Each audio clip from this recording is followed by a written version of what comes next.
Hello everyone, welcome back to my channel. So today we are making a short knicker. Okay, so the materials you're going to be using is the fabric for the style, of course, your scissors, your straight ruler, your chalk, your tape, your pin, and of course the lining. I want to put the lining on the knicker because this fabric is not so original like that, so to avoid tearing when you wear it, so it's better you put lining. And of course your curve ruler, let's not forget curve ruler. Okay, now this fabric is 3 yards. It's 3 yards, but I didn't use the whole 3 yards for the knicker. These 3 yards I use it for 2 pieces, both the knicker and the top. Okay, so you start by folding your fabric into 2, and then you minus 2 inches for bind to get your hip line. That's from waist to hip. Okay, I marked 11 inches for that, from waist to hip, and then from hip to crotch is just 1 inch, so it's 12 inches.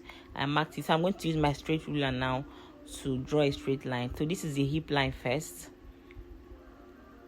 and this is the crotch line. So from crotch to hip is just 1 inch. They are so close to each other.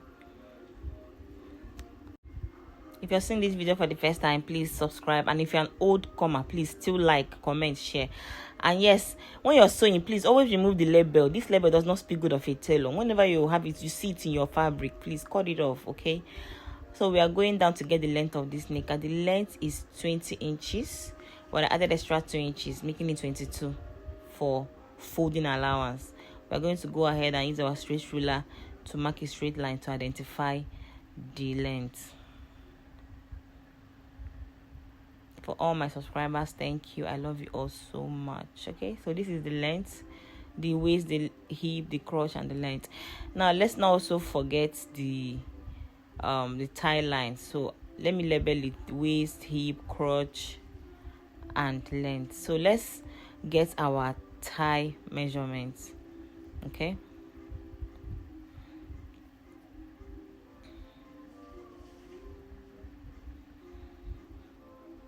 from crotch to tie is just 3 inches. If you can also measure it from your waist to tie, but if in case you didn't get the measurement from waist to tie, just place your tape on the crotch line and take it downwards 3 inches, and this is it.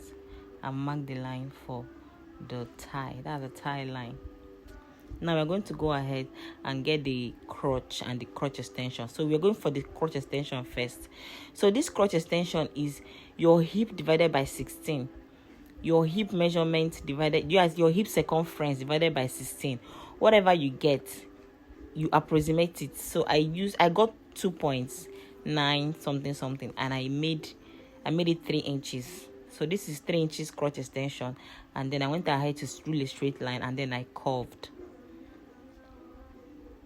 So this is me using my tape to check, because the actual full crotch length of this measurement is 30 inches. So I just use the tape now to check this, and this is 15. So by the time you mark 15 in the front, 15 at the back, it will be up to 30 inches. Okay, so now we're getting our measurement. So we're starting with the hip measurement first. Whatever you get, you add extra 2 inches for sewing allowance, and that's what I just did. So now we're going to get the midpoint of this knicker, starting from this crotch line. So this is where I place my tape, at the beginning of the crotch line to the end of the crotch line, and I folded the tape and I got the midpoint of this knicker. I'm going to rule a straight line now to the end of the length. Okay, so now all my measurements now will be equal on each side of the knicker. That's the essence of this midpoint line. I just hope you understand. So now whatever I get on the tie measurement, I'm going to divide it into 2, put half this side and put half this other side. Okay, I think the tie measurement of this dress is 30 inches. So that 30 inches divided by 2 is 15. Now go ahead and divide 15 into 2. Whatever you get, you put here, half here and half here. Half of 15 inches here and half of 15 inches there. Not forgetting your allowance, not forgetting to add 1 inch allowance. I also did the same thing on the towards the knee, because this knicker will not get to the knee exactly, but towards the knee I also did 29 inches for that line. So I divided 29 inches by 2 and went ahead to divide what I got by 2 again by another 2. So I put half here and I put half the other side. Now with my curve ruler, I'm connecting the 3 lines. That's the hip, the tie, and the new length. Let me call it a new. It's not actually going to get to the new. Now it's our waistline, we're getting our waistline, whatever we got, we added 2 inches extra. Now I'm using my straight ruler to join that line to meet the hip line. I also have a video of how to draft the trouser where I explained all these things, so in case you're confused, you can check the video out in my channel. Now I'm joining all the lines together. Okay,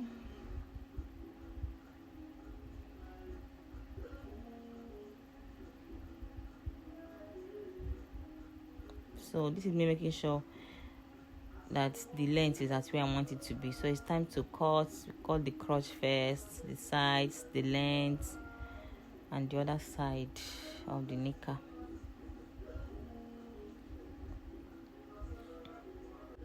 So this is the front of this dress or this short knicker. So we're going to go ahead and cut the back with the remaining fabric. You trace out the back of this knicker.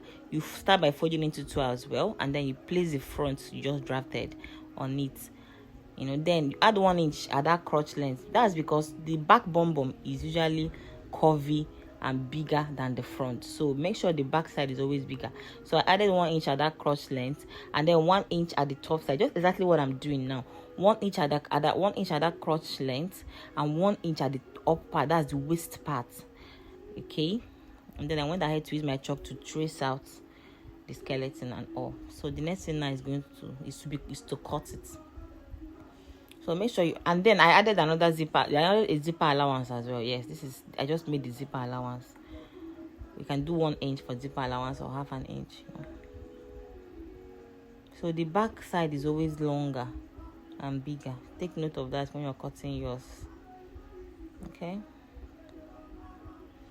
Now is the lining part. Like I told you, I'm going to be using the lining for this because the material is not so strong. So avoid when you wear it to be tearing open or something. So this is me tracing out. This is the front part first. I'm tracing it out on the lining.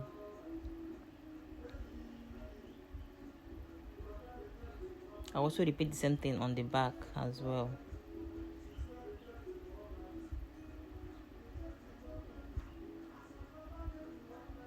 Okay, so this is it. They are both cut together. Now we're going to face the lining right side to right side of the fabric. These are the 2 front sides of this fabric now. So I'm going to place the lining on the front side because after sewing I'll flip it open. Okay, so this lining is facing the right side right now. So I'm going to sew all around and leave only the upper parts where I can turn it. That's where I can flip it open. Okay, so this is it. I've sewn the lining on the fabric. Now I'm flipping it open now to reveal the right side. So this is it. This is the right side, the place we put that lining in the first place. So now we've turned it. The lining has now moved to the back. So this is the front. We're going to also do the same thing for the back of the knicker. Now it's time for us to get our dart before we sew. We're going to get our dart first before we sew, and then we'll go ahead and sew that crotch line of the front.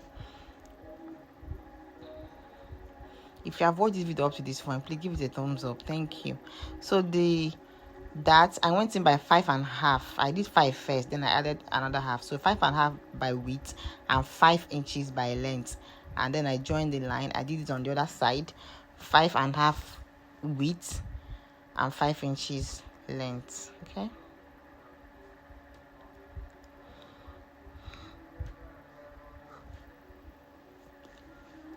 For the back, remember that the back have allowance. Okay, so we're going to put the front. We are going to place this front on top of the back to bring out that extra allowance that we made when we were cutting it in the beginning. We're going to use chalk now to trace it out. Then after that, we'll now get our darts.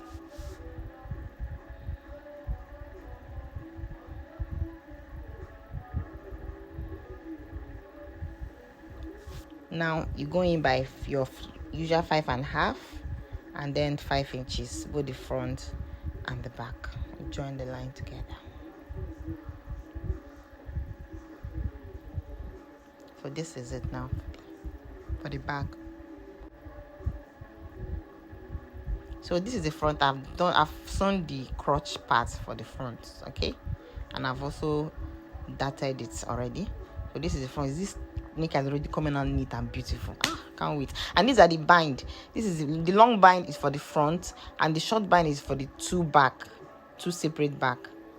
So this is the front. I've attached the bind for the front and the back as well. Each of them have their own separate bind now. So this is the zipper allowance and the extra space where the bum will sit.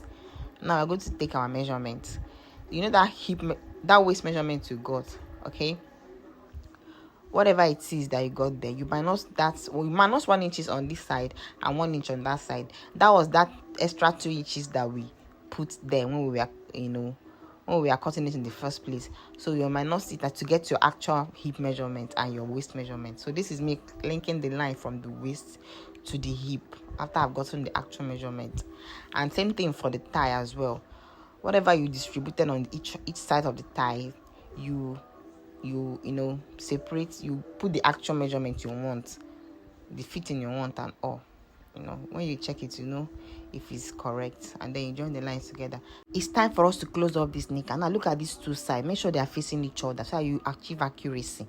Okay, now we are done. I've closed the sides and I've attached the zipper and I've folded the end of the knicker. Okay, everything has been neatly so folded. So guys, if you watch this video to this point, please drop a like, in fact drop a comment. So this knicker is very neat. I'm sure the customer is going to love it. She's going to love this knicker. It's so fine and so neat. So don't forget to subscribe, like, share, comment. Please just do something to encourage me, okay? It makes me happy to be here. And thank you so much for watching. See you guys in my next video. Bye.